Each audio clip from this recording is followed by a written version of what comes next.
So what is your most popular or, your favorite line that you've had in any of your broadcasts? Well, these lines are like my children. I like You love them all. I've had millions of children, more children than sands on the beach or stars in the sky. But the one that really I always look back on, probably the funniest one would be we won a pretty tight game with the Cardinals, and Walker Robbins, our closer, got a strikeout. I said,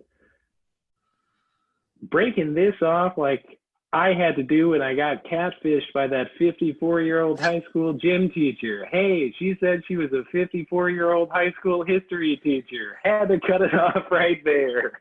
I think that was one that I loved.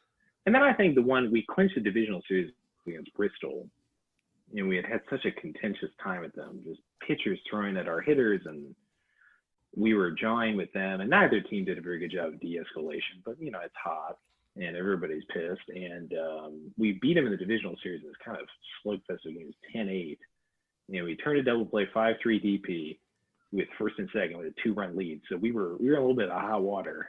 We got the last on. I said, Cardinals win, dog milk, 2% unpasteurized, dog formula. Hey, either that dog milk's got me seeing double, or the Cardinals just turned 2 to win the divisional series. Oh my God. You go to the Appalachian League title game.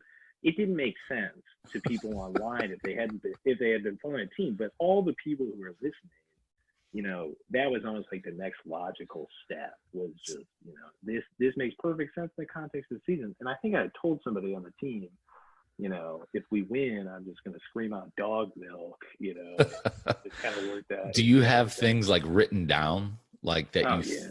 Okay. So you have like a nice binder full of notebook full of one-liners.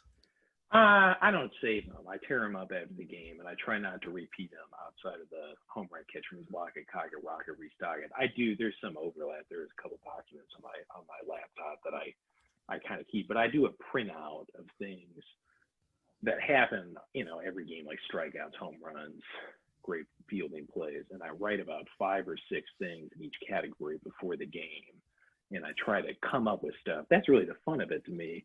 Yeah. And the key, they say don't do that in sports announcing, don't bring in the but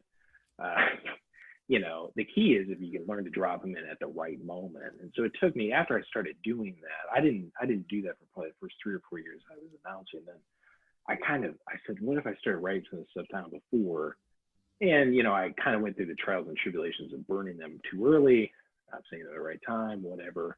And eventually I kind of just settled into this formula, but I have to have, I use tape, I use duct tape or painter's tape. I have to have it, right there, so I can just real quick identify it, hey, say it, and then put it out there. But I come up with them, and I don't just write them, I rewrite them, 4 or 5 times, because I know that one word, could change the whole thing.